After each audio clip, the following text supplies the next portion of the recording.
जय जैन। मुझे तो पहचानते होंगे, मैं हूं रविंद्र जैन, पत्रकार भोपाल। आज 30 जून है और आज हमारे आराध्य आचार्य भगवान विद्यासागर जी महाराज का 58वां दीक्षा दिवस है। ये दूसरा दीक्षा दिवस है जब हम आचार्य श्री के बिना मना रहे हैं। आज ये भी संयोग है कि आज दीक्षा की तारीख और दीक्षा की तिथि दोनों एक है और एक शुभ मुहूर्त माना जा रहा है।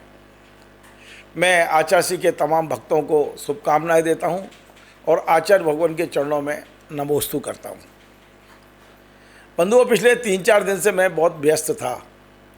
दरअसल हमने एक सपना देखा था कि आचार्य श्री के जाने के बाद हम आचार्य श्री पर शोध कर सकें, अधिक से अधिक लोग शोध कर सकें, आचार्य श्री के साहित्य का संकलन कर सकें, प्रचार प्रसार कर सकें।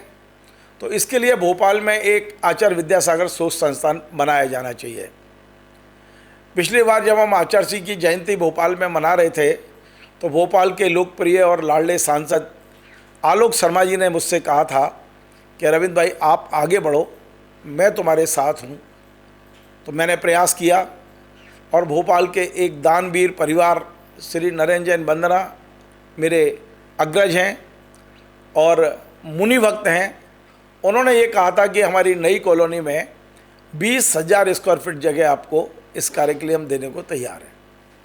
उनके बेटे मनीष जी और पोते बंश और अंश तीनों ने मिलकर 20,000 स्क्वायर फीट जगह का चयन किया, बाउंड्री वॉल बनाई, गेट लगाया और वो हमें सौंप दिया।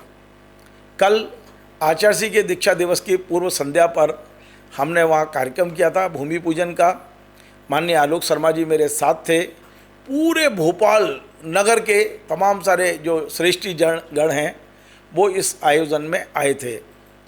ये आयोजन बड़ा भव्य, दिव्य और बहुत शानदार आयोजन हुआ। वहाँ पर आलोक शर्मा जी ने इस भवन के निर्माण के लिए, ये जो आचार्य विद्यासागर शोध संस्थान बनना है, इसके निर्माण के लिए अपने सांसद निधि से 25 लाख रुपए देने की घोषणा की।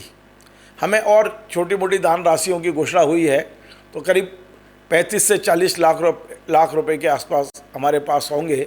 हम जल्दी वहाँ निर्माण कार्य प्रारंभ करेंगे। अब मैं आपको ये बता दूं कि इसका उद्देश्य क्या है।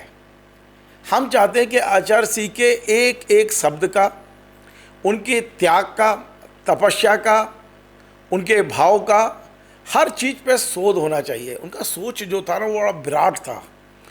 तो शोध करने के लिए देश भर में जो भी नए विद्यार्थी होंगे, शोधार्थी होंगे, जब वे विश्वविद्यालय में शोध का रजिस्ट्रेशन कराएंगे और अपना गाइड तय करेंगे और इसकी सूचना यदि हमारे संस्थान को देंगे तो हम 51,000 रुपये की राशि उनके शोध कार्य में मदद के लिए तत्काल यहाँ से देने की व्यवस्था करेंगे।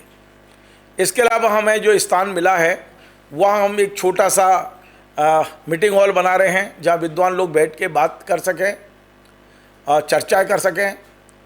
दूसरा, हमने ये भी तय किया है कि वहाँ एक बहुत अच्छी लाइब्रेरी होगी, 3 मंजिल की डिजिटल लाइब्रेरी होगी, स्टडी रूम होगा, वहाँ कुछ कक्ष बनाए जाएंगे ताकि लोग वहाँ रह के अपना स्टडी कर सकें और शोध कार्य कर सकें। तो इन तमाम सारी चीज़ों का एक नया सपना हम लोगों ने देखा है। कुछ यूनिक चीज़ें हम यहाँ बनाना चाहते हैं। मैं चाहता हूँ कि मेरा ये वीडियो आप अधिक से अधिक लोगों तक पहुँचाएँ और उन्हें बताएँ कि भोपाल में आचार्य विद्यासागर शोध संस्थान बनने जा रहा है और हमारा रजिस्ट्रेशन हो गया है, टीम तैयार है।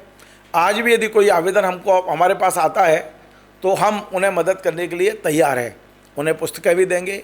51,000 रुपये का चेक के अलावा भी यदि वो हमसे कोई मदद चाहते हैं तो हम हर तरह की उन व्यक्तियों को मदद करने तैयार हैं जो आचार्य श्री पे PhD करना चाहते हैं। PhD साधारण शोध की बात नहीं है। साधारण शोध करने वालों को हम पुस्तकों की मदद कर सकते हैं, लेकिन जो PhD करेंगे उन्हें हम 51,000 रुपये तत्काल देने के लिए तैयार हैं, वचनबद्ध हैं। और हम चाहते हैं कि उनकी PhD हो और PhD जब उनकी सबमिट हो जाए, जब उनको PhD वो हो जाए, अवार्ड हो जाए, तो उस पुस्तक को भी हम छापने की कोशिश करेंगे। उसके प्रकाशन की व्यवस्था भी हमारा संस्थान करेगा। आचार्य श्री पर लिखा गया तमाम सारा साहित्य भी हम एक जगह संकलित करने की कोशिश करेंगे। तो इन उद्देश्यों को लेकर हम भोपाल में शोध संस्थान बनाने जा रहे हैं। आप सबकी शुभकामनाएं, आशीर्वाद हमें चाहिए।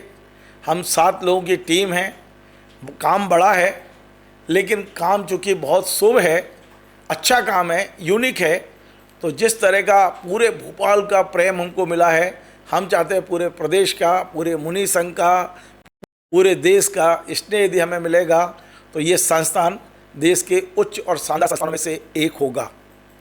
एक बात और हमने कल कही थी कि इस संस्थान में हमें एक ऐसे व्यक्ति की आवश्यकता है जो विद्वान हो, जो आचार्य श्री को भी जानता हो, आचार्य श्री के बारे में भी जानता हो और आचार्य श्री से लंबा संपर्क रखा हो, घंटों जिसने आचार्य श्री से संवाद किया हो और जो जैन धर्म और जैन आगम की गहरी समझ रखता हो, ऐसे व्यक्ति को हम इस संस्थान का अधिष्ठाता बनाना चाहते हैं, यानी उनके मार्गदर्शन में हम आगे बढ़ना चाहते हैं। तो इसके लिए हमने तमाम सारे चारों तरफ नज़र डाली, तो एक जगह जाकर हमारी नज़र ठहरी है और वो हैं आदरणीय विनोद भैया जी, ब्रह्मचारी विनोद भैया जी, छतरपुर में रहते हैं। हम चाहते हैं कि उनका मार्गदर्शन हमें इस कार्य में मिले, पुस्तकों के प्रकाशन में, शोध जो कर रहे हैं उन बच्चों के शोध कार्य में मिले। तो कल मेरी उनसे बात हुई है और उन्होंने सहर्ष स्वीकृति प्रदान की है कि जो भी मदद बन सकेगी वो हमारी मदद करेंगे। इस संस्थान के अधिष्ठाता आदरणीय विनोद जी ब्रह्मचारी जी होंगे, ऐसा मुझे पूरी उम्मीद है। आगे क्या क्या होगा, हम आप सब चीज़ें आपसे शेयर करेंगे, लेकिन इस संबंध में यदि आपके पास कोई सुझाव हो तो कृपया हमें ज़रूर दें, क्योंकि हम चाहते हैं कि ये संस्थान देश का एक ऐसा संस्थान हो जो आचार्य श्री की बात को, आचार्य श्री के शब्दों को, आचार्य श्री की सीख को, आचार्य श्री के ज्ञान को और आचार्य श्री के तमाम सारे जो उनके थॉट थे उनको हम अधिक से अधिक प्रचार कर सकें, प्रसार कर सकें, उन पर शोध कर सकें, उनके भावों पर शोध कर सकें, उनकी वाणी पर शोध कर सकें। इन तमाम सभी लोगों, आपका जो भी सुझाव होगा हम आदरणीय विनोद भैया के साथ बैठकर कितने लागू करना है, नहीं करना है, ये तमाम सारी चीज़ें करेंगे। मुझे पता है कि हम जो कार्य करने जा रहे हैं उसके लिए धन की कोई कमी तो कभी नहीं आ सकती, सिर्फ इच्छा शक्ति की कमी थी। आज पूज्य निर्यापक जगत पूज्य मुनि श्री सुधा सागर जी महाराज ने हमें आशीर्वाद दिया है और हम बहुत शीघ्र पूज्य मुनि श्री निर्यापक मुनि श्री अभय सागर जी महाराज के पास जाएंगे, उनसे आशीर्वाद लेंगे, क्योंकि पूज्य निर्यापक मुनि श्री अभय सागर जी महाराज के बिना ये कार्य हम नहीं कर पाएंगे, ये तय है। तो जैसा मार्गदर्शन, आशीर्वाद, स्नेह हमें मिलेगा, हम इसको आगे बढ़ाएंगे। कल का आयोजन भव्य और दिव्य, बड़ा शानदार आयोजन था।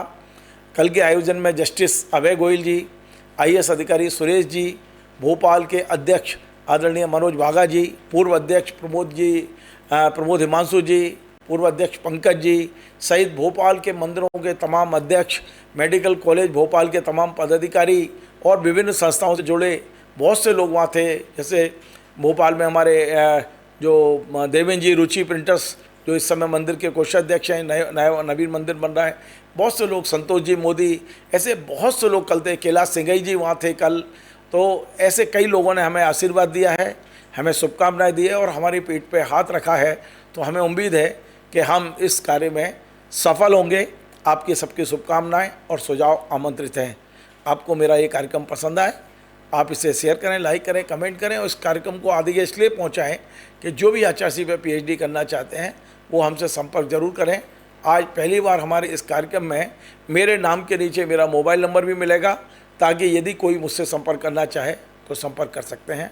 जय जिनेंद्र।